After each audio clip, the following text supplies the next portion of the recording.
Hello everyone, I hope आप सब बच्चे एकदम बढ़िया होंगे, स्वस्थ होंगे एंड मस्त होंगे। तो आज आपकी रुचि मैम लेकर के आई है क्लास 9th में अगला टॉपिक जो कि है दूरी तथा विस्थापन। तो बच्चों, हम लोग गति चैप्टर के अंतर्गत आज पढ़ने वाले हैं दूरी तथा विस्थापन। बच्चों, ये टॉपिक बहुत ही मैं कह सकती हूँ ज़रूरी है और अपना फर्स्ट टॉपिक है जो कि क्लास 11 तक आपको काम देने वाला है। बहुत ही मज़े से पढ़ेंगे। सो आई होप कि आपने इसके पहले वाला जो लेक्चर है वो अटेंड कर लिया होगा।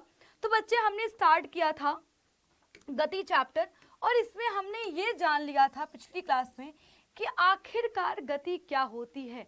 हम कब कहेंगे कोई वस्तु गति में है या कब कहेंगे कोई वस्तु विरामावस्था में है, रुकी हुई है।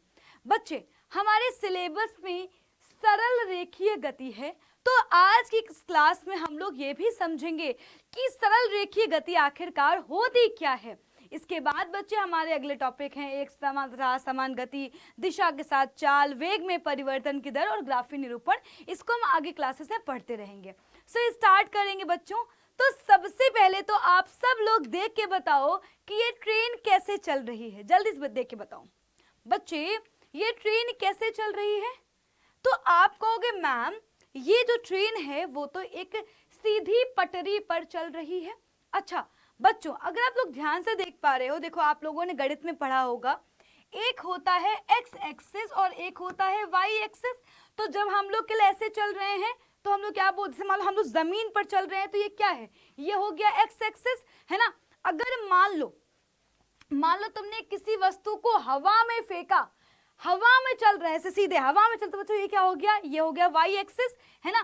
तो अब जरा आप लोग देख के बताओ, जल्दी से देख के बताओ कि जो हमारी ट्रेन है वो एक्स एक्सिस में चल रही है या वाई एक्सिस में चल रही है। जल्दी से देख के बताओ हमारी ट्रेन कहाँ चल रही है। हमारी ट्रेन एक्स एक्सिस पर चल रही है, एक ही कोऑर्डिनेट पर चल रही है, एक्स एक्सिस पे चल रही है, धरातल पर चल रही है। तो हम क्या बोलेंगे कि जो ये बेटा गति है ये क्या है, एक विमीय गति है ना। जैसे यहाँ पर डेफिनेशन भी लिखी हुई है कि जब भी कोई वस्तु सीधी रेखा या पथ के साथ जो है चलती है तो इस प्रकार की जो गति होती है उसको हम लोग क्या कहते हैं बेटा, उसे हम लोग कहते हैं एक विमीय गति। यानी कि जब हम लोग किसी एक सरल रेखीय पथ पर चल रहे हों, जैसे मान लो हम लोग क्या कर रहे हैं भैया, हमने किसी कण को ऊपर फेंका हवा में, तो वो सीधे हवा में ही जा रहा है, एक ही पथ पर चल रहा है, तो ये क्या हो गई, एक विमीय गति हो गई। तो बच्चों, सबसे पहली चीज तो ये है कि हमारे सिलेबस में क्लास 9th में हमें एक विमीय गति पढ़नी है। बच्चों, हम लोग मोटरसाइकिल से जाते हैं, ये क्या है, ये भी एक विमीय गति है। हम पैदल चल रहे हैं, ये भी एक विमीय गति है। लेकिन जब हम प्लेन से चलते हैं, जब हम प्लेन से, है ना भाई, हवाई जहाज जाते हैं, तो वो एक विमीय गति नहीं है ना। तो अब आपको इतना बात ध्यान रखनी होगी। बाकी हम लोग जो है बहुत सारी जो बातें हैं वो हम लोग आगे क्लास 11th में करेंगे, अभी हमारे सिलेबस में बस इतना ही है। अब बच्चे स्टार्ट करते हैं गतियों के प्रकार से कि आखिरकार गतियों के कितने प्रकार हैं, आखिरकार गति के कितने प्रकार हैं। तो जो सबसे पहला प्रकार आता है बच्चा, वो आता है सरल रेखीय गति, जिसको इंग्लिश में बोलते हैं लीनियर मोशन। तो जब भी कोई वस्तु एक सरल रेखा में गुजरती है, एक सीधी रेखा में जा रही है, एक सीधी सरल रेखा में जा रही है, तो हम क्या कहेंगे कि हमारी वस्तु सरल रेखीय गति कर रही है। जैसे कि हम जो है मोटरसाइकिल से मान लो अपनी जो है जा रहे, स्कूल जा रहे हैं, वो कौन सी गति होगी, मान लो रोड बिल्कुल सीधी है, हम लोग क्या बोलेंगे, सरल रेखीय गति है। ठीक है, मान लो हम लोग जो है किसी जो है रोड पे दौड़ रहे हैं, है ना, तो वो क्या हो गई, सरल रेखीय गति हो गई, है ना। हम लोग साइकिल चला के जा रहे हैं, सरल रेखीय गति हो गई। ट्रेन जा रही थी, सरल रेखीय गति हो गई। ठीक है, याद रहेगा। तो जब भी कोई वस्तु सीधे सरल रेखीय पथ पर चल रही होती है तो उसे हम कहते हैं सरल रेखीय गति। आगे बढ़ेंगे बच्चों। अगला जो एग्जाम्पल है वो है वृत्तीय गति। बेटा, वृत्तीय गति का मतलब ये नहीं कि वस्तु वृत्त कैसे घूम रही हो, घूमना नहीं है, घूमना वृत्तीय गति नहीं है। वृत्तीय गति क्या है, एक सर्कुलर पथ है, यानी कि एक हमारे पास क्या है, वृत्त है ना, और इसमें हम लोग चल रहे हैं। फिर से सुनना बच्चों, वृत्तीय गति क्या है, जैसे मान लो कि हमारे घर के आगे एक पार्क बना हुआ है और वो पार्क कैसा है, गोल गोल है। अब बच्चों, आप पार्क पे कैसे चल रहे हो जरा बताओ, पार्क मान लो ऐसा है गोल गोल, तो अब हम लोग उस पार्क में चल रहे हैं, तो पार्क कैसा है बेटा, वो एक वृत्त है ना, वृत्तीय पथ है।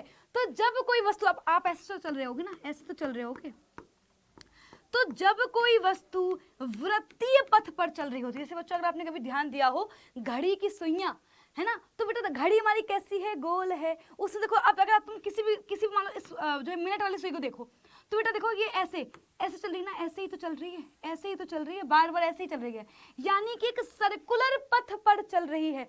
तो जब कोई वस्तु किसी वृत्ताकार मार्ग पर गति करती है या जब कोई वस्तु किसी वृत्तीय पथ पर चलती है तो उसे हम लोग क्या कहेंगे बेटा, उसे कहते हैं वृत्तीय गति। जैसे कि हमारी पृथ्वी के चारों ओर चंद्रमा चक्कर लगा रहा है, तो चंद्रमा कैसा चक्कर लगा रहा है बेटा, चंद्रमा जो है एक सर्कुलर पथ पर चक्कर लगा रहा है। ऐसा नहीं कि हाँ चौकोर जा रहा हो, वर्गाकार जा रहा हो ना, ठीक है।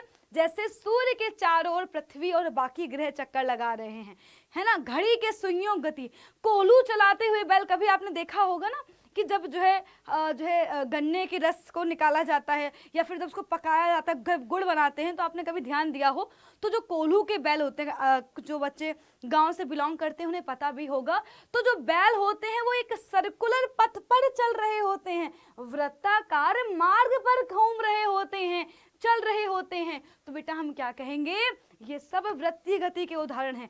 कोई एथलीट बेटा वृत्ताकार मार्ग पर दौड़ रहा है ना। आपने अगर ट्रैक देखे हो तो बेटा कैसे होते हैं, सर्कुलर ट्रैक होते हैं, है ना। तो बच्चे हम क्या कहेंगे, वो गति कैसी है, सर्कुलर मोशन है। आगे बच्चों बढ़ेंगे, घूर्णन गति क्या होती है बेटा। घूर्णन गति और वृत्तीय गति में थोड़ा सा कंफ्यूज आप हो सकते हो। देखो वृत्तीय गति क्या है कि मार्ग कैसा है, वृत्ताकार है और उस पर हम चल रहे हैं। घूर्णन गति क्या है, जब कोई वस्तु अपने अक्ष पर घूमते घूमते आगे बढ़ रही है। हम शक्तिमान बन गए, सोचो बच्चों मैं ऐसे ऐसे अपने ही अक्ष पर घूमते घूमते आगे बढ़ रही हूँ। अच्छा अगर आप अभी आप लोग आगे क्लासेस में पढ़ोगे, जैसे पृथ्वी हो गई है ना, तो बेटा पृथ्वी क्या है, घूर्णन गति भी करती है, वृत्तीय गति भी करती है। अपने अक्ष पर घूमते घूमते वो आगे बढ़ रही है। जैसे कभी फुटबॉल को देखना, तो फुटबॉल कैसे चलती है बेटा, अपने अक्ष पर घूमते घूमते ना, अपने ही अक्ष पर फिरकी लगाते लगाते आगे बढ़ रही है ना, ऐसे घूमते घूमते आगे बढ़ रही है। जैसे अगर कभी आपने सिलेंडर को कभी एक घर से दूसरे घर तक लेके गए हो, तो कभी सिलेंडर को नोटिस करना, वो ऐसे घूमते घूमते आगे बढ़ रहा होता है, तो वो कैसी गति है, घूर्णन गति है। तो हम क्या बोलेंगे कि जब कोई वस्तु अपनी धुरी या अक्ष के चारों ओर घूमती है और घूमते हुए जो उसकी गति होती है उसे कहते हैं घूर्णन गति। जैसे घूमती हुई फिरकी, घिरनी की गति आदि क्या है, घूर्णन गति के उदाहरण हैं। आगे बढ़ेंगे बच्चों, आवर्ती गति क्या होती है बेटा। आवर्ती गति मतलब ये है कि जब कोई वस्तु गति करते हुए एक निश्चित समय के बाद अपनी गति को वापस से दोहरा दे। जैसे कि बच्चों हमें पता है कि जो मिनट वाली सुई है ना बेटा, वो 60 सेकेंड बाद क्या होगा, वापस मान लो यहाँ पर इस पॉइंट को हम यहाँ पर नोटिस कर रहे हैं, तो हमें पता है बेटा जी क्या होगा भाई, किसी भी अगर मान लो कभी तुमने टाइम को कभी देखा हो तो 1 मिनट का होता है भाई, जब उसने पूरा एक चक्कर लगा लिया है ना, जो मिनट वाली सुई है, अब मतलब कभी तुमने ध्यान दिया हो तो अगर वो पूरा एक चक्कर लगा तो क्या होगा, घंटा हो जाएगा। कभी सेकंड सुई को देखो ना, ऐसे लगातार वो ऐसे ऐसे घूमती रहती है, तो हर 60 है ना, हर 60 सेकंड बाद वहीं पर आ गई, हर 60 सेकंड बाद उसी एक पॉइंट पर आ जाएगी। अगर तुम सेकंड वाली सुई को देखोगे तो हर 60 सेकंड बाद तुम वहीं पर। अच्छा अगर तुम सोचोगे, एग्जाम्पल एक और लेती हूँ, अपन लोगों की एग्जाम्पल लेती हूँ। लेट सपोज कि तुम अपने घर से स्कूल तक गए, अपने घर से तुम स्कूल तक गए 1 घंटे में, तुम स्कूल से वापस अपने घर आए 1 घंटे में, फिर तुम अपने घर से स्कूल गए, फिर तुम वापस अपने घर आए, है ना। तो क्या हो रहा है, तुम बार बार 1 घंटे बाद फिर तुम वहीं पर आ रहे हो ना, तो बार बार तुम क्या कर रहे हो, अपनी गति को दोहरा रहे हो। तो हमें क्या बोलेंगे, जब कोई वस्तु निश्चित समय के बाद अपनी गति को दोहराती है तो उससे हम क्या बोलते हैं बेटा, उससे हम बोलते हैं आवर्ती गति। बेटा क्या बोलते हैं, आवर्ती गति कहते हैं। जैसे सूर्य के चारों ओर पृथ्वी गति, बेटा 24 घंटे लगते ना जो है पृथ्वी को सूर्य का एक चक्कर पूरा करने में, वापस फिर क्या करेगी, फिर जो है चक्कर लगाएगी चारों ओर, फिर 24 घंटे बाद फिर किसी मतलब अगर तुम मान लो कि हम जो है लेट सपोज कि हम लोग क्या करें, पृथ्वी को नोटिस कर रहे हैं, ठीक है, तो हमने मान लो इस पॉइंट पर देखा, तो हम क्या देखेंगे भैया, 24 घंटे बाद फिर यहीं पर आ जाएगी, फिर इसके बाद यहीं पर, लेकिन क्या हो रहा है, निश्चित समय के बाद वापस से वो क्या कर रही है, अपनी गति को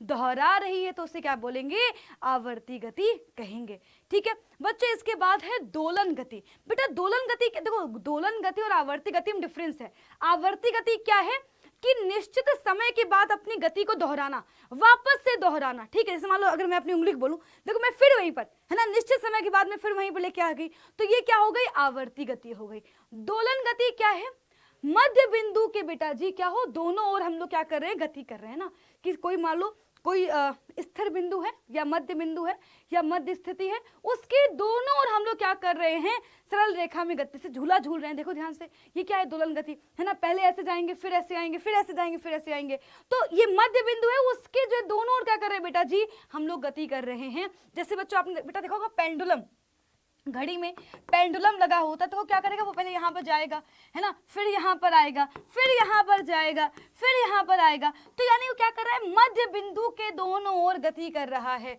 तो बेटा ये क्या गति होगी बेटा, इस प्रकार गति को कहते हैं ऑस्किलरी मोशन, दोलन गति। आगे बढ़ेंगे बच्चों, बात करते हैं दूरी और विस्थापन की। उम्मीद करती हूँ कि आपको क्लियर हो गया होगा कि भाई गति के जो प्रकार हैं वो कितने हैं और किस प्रकार की गति को हम कौन सा नाम देते हैं। हमारे सिलेबस में कौन सी गति है, मात्र सरल रेखीय गति है, लीनियर मोशन है। जो बाकी गतियां हैं वो हम लोग क्लास 11th में पढ़ेंगे। बात करते हैं बच्चों दूरी की, ठीक है। तो बेटा देखो दूरी, आपने अगर ऐसे कभी गूगल मैप खोला हो तो आपको ऐसे दिखाता है, ठीक है। मान लो ये एक वो बिंदु होगा जहां से आप चल रहे होंगे, ठीक है, और ये दूसरा बिंदु होगा जहां तक आप चलना चाहते होंगे, उसके बीच में ऐसा कुछ रास्ता होगा, है ना। अब रास्ता तो कुछ और होगा, है ना, जब हम लोग डिटेल में आते तो पता लगता है कि भैया ऐसी गली है, ऐसे मुड़ना है, ऐसे मुड़ना है, लेकिन हम लोग क्या देखते हैं बेटा, हम लोग इस नंबर पे ध्यान देते हैं कि 187 किलोमीटर, इसका मतलब क्या है, इस 187 किलोमीटर का मतलब क्या है, इसका मतलब ये है कि मेरे घर से या जिस बिंदु से हम चल रहे हैं और जहां पर हम पहुंचने वाले हैं उसके बीच का जो रास्ता है, उस रास्ते की लंबाई कितनी है, 187 किलोमीटर है। अगर मैं बोलूं कि दिल्ली से कानपुर 350 किलोमीटर दूर है, इसका मतलब क्या है। अब देखो यहाँ पर मैंने तुम्हें ये नहीं बताया कि जो सड़कें हैं वो गोल गोल हैं या पहले गली पड़ेगी, 4 रोडें पड़ेंगी। यहाँ पर हम लोग रास्ते के प्रकार के बारे में बात नहीं कर रहे हैं कि कैसा रास्ता होगा, उसके बारे में बात नहीं कर रहे हैं। बस हमें इतना पता है कि जब हम दिल्ली से कानपुर जाएंगे तो जो रास्ते की लंबाई पड़ेगी वो कितनी पड़ेगी, 350 किलोमीटर पड़ेगी। अगर मैं तुमसे बोलूं क्या तुम्हारे स्कूल से हॉस्पिटल कितना दूर है, तो तुम क्या कहते हो कि मैम 5 किलोमीटर दूर है। तो कहने का मतलब क्या है बेटा, कहने का मतलब ये है कि तुम्हारे स्कूल से हॉस्पिटल का जो रास्ता है उस रास्ते की लंबाई कितनी है, 5 किलोमीटर है। तो बच्चों दूरी की जो परिभाषा है उसको बेटा हम कैसे लिखेंगे, तो दूरी और कुछ नहीं बल्कि क्या है, दो बिंदुओं के बीच, बेटा दूरी क्या होगी, हमेशा दो बिंदुओं के बीच ली जाती है, दो बिंदुओं के बीच के रास्ते की लंबाई है ना, बीच के रास्ते की लंबाई। तो जो रास्ता है उस रास्ते की लंबाई को हम क्या कहते हैं बेटा, डिस्टेंस कहते हैं, दूरी कहते हैं, ठीक है बच्चों। अब इसमें जो है ना कुछ और इंपॉर्टेंट बातें हैं वो मैं बता देती हूँ पहले ही, कि बेटा देखो जो दूरी है उसमें दिशा की आवश्यकता नहीं होती है, दिशा की आवश्यकता नहीं होती है।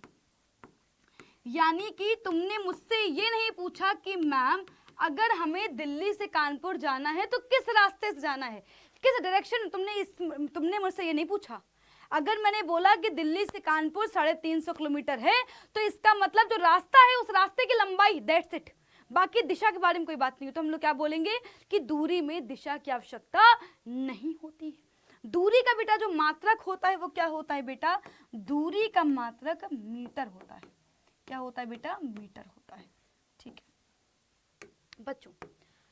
अब जरा कुछ समझना, जैसे बच्चों लेट सपोज कि मान लो कि मेरा भाई है, ठीक है, और मेरा भाई बहुत ही दुष्ट है, उसको स्कूल जाने से बहुत डर लगता है, ठीक है। तो अब क्या हुआ, पापा ने बोला चलो ठीक है तुम्हें पहले मैं क्या करूंगा, चलो पहले मैं तुम्हें बर्गर खिलाऊंगा चल के, ठीक है। तो भाई रेस्टोरेंट में गए, ठीक है। फिर उसने जिद करी कि नहीं पापा अब हमको आइसक्रीम खानी है, तो पापा ने क्या कहा, चलो ठीक है तुम्हें आइसक्रीम भी खिला देंगे। उसके बाद क्या हुआ कि वो घर गए, मतलब फिर वो स्कूल पहुंचा, आइसक्रीम खाने का तो स्कूल पहुंचा, ठीक है। स्कूल से जैसे ही छुट्टी हुई वैसे ही क्या हुआ, वापस से जो है वो घर आएगा, ऑब्वियस सी बात कि फिर वो वापस से घर आया, ठीक है। अब बच्चों बहुत ध्यान सुनना, बहुत ध्यान सुनना बेटा, घर से जो रेस्टोरेंट की बेटा दूरी थी वो थी 5 मीटर, ठीक है, 5 किलोमीटर मान लो, 5 किलोमीटर दूर था जो है घर से रेस्टोरेंट। बेटा जो जो रेस्टोरेंट जो था, ठीक है, उससे 2 किलोमीटर दूर था आइसक्रीम वाला, ठीक है। आइसक्रीम की दुकान से वापस से 5 किलोमीटर दूर कौन था? आइसक्रीम की दुकान से 5 किलोमीटर दूर स्कूल था। स्कूल से मेरे घर की जो दूरी है वो कितनी है? 5 किलोमीटर है। अगर मैं तुमसे पूछूं कि जब मेरा भाई घर से स्कूल निकला और स्कूल से वापस घर आया तो उसने वो कितना चला, उसने कितनी दूरी तय करी, तुम क्या बोलोगे? बताओ, तुम क्या बोलोगे?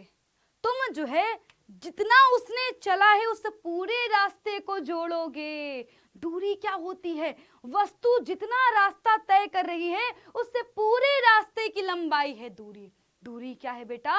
बेटा वस्तु ने जितना रास्ता तय किया है उससे पूरे रास्ते की लंबाई। तो हम लोग क्या बोलेंगे? हम लोग पहले देखेंगे बेटा वो कहाँ गया था। पहले वो घर से आइसक्रीम खाने गया, सॉरी बर्गर खाने गया था। बेटा रेस्टोरेंट कितनी दूर था? 5 किलोमीटर था। बेटा उसके बाद क्या हुआ? फिर वो जो है 2 किलोमीटर दूर कहाँ गया? आइसक्रीम खाने गया।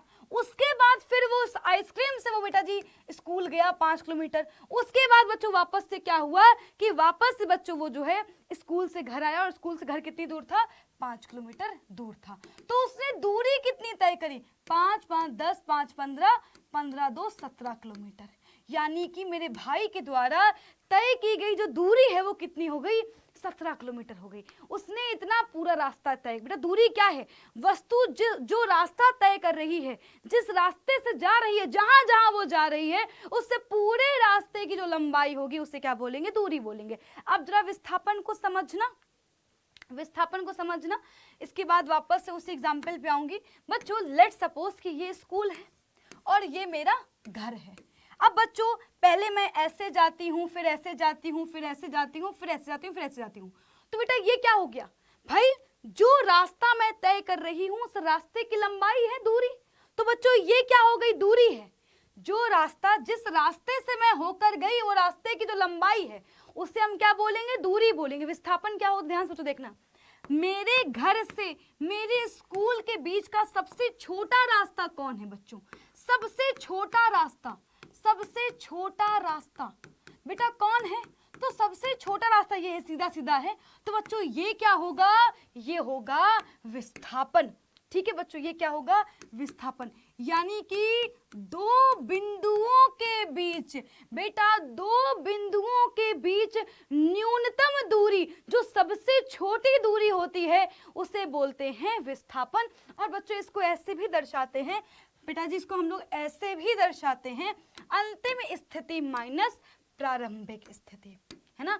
जहां तक वस्तु पहुंची है माइनस जहां से उसने चलना शुरू किया था।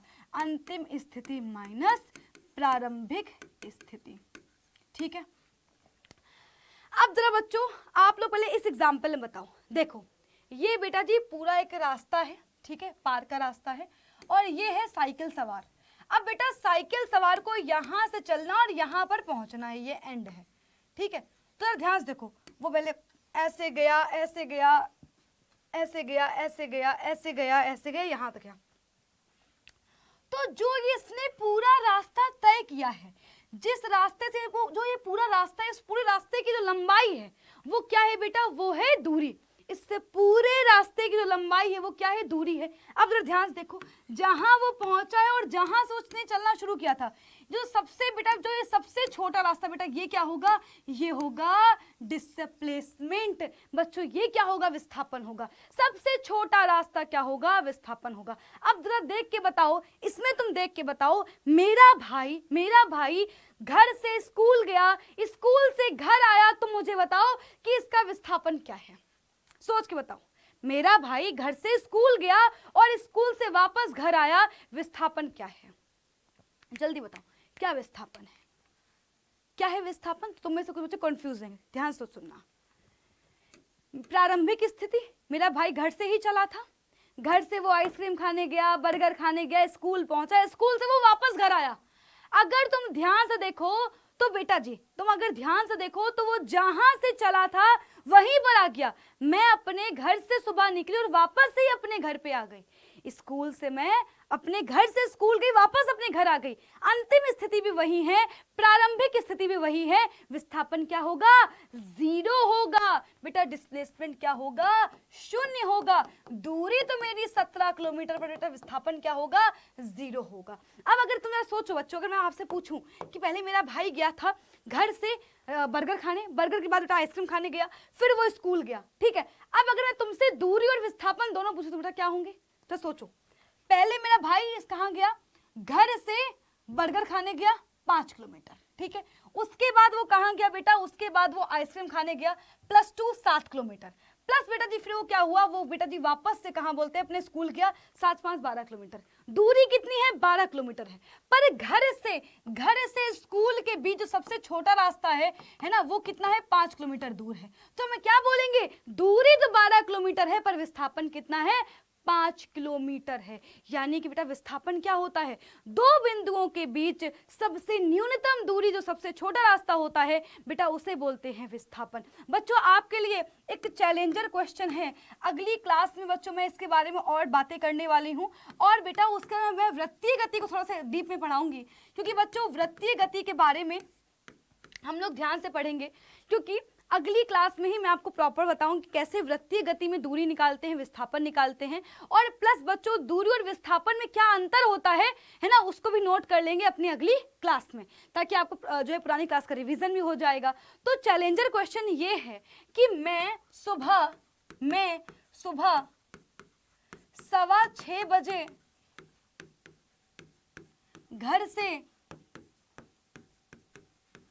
टहलने के लिए निकली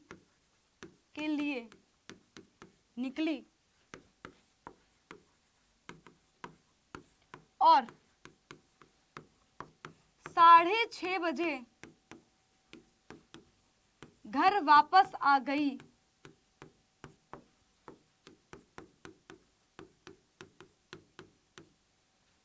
तो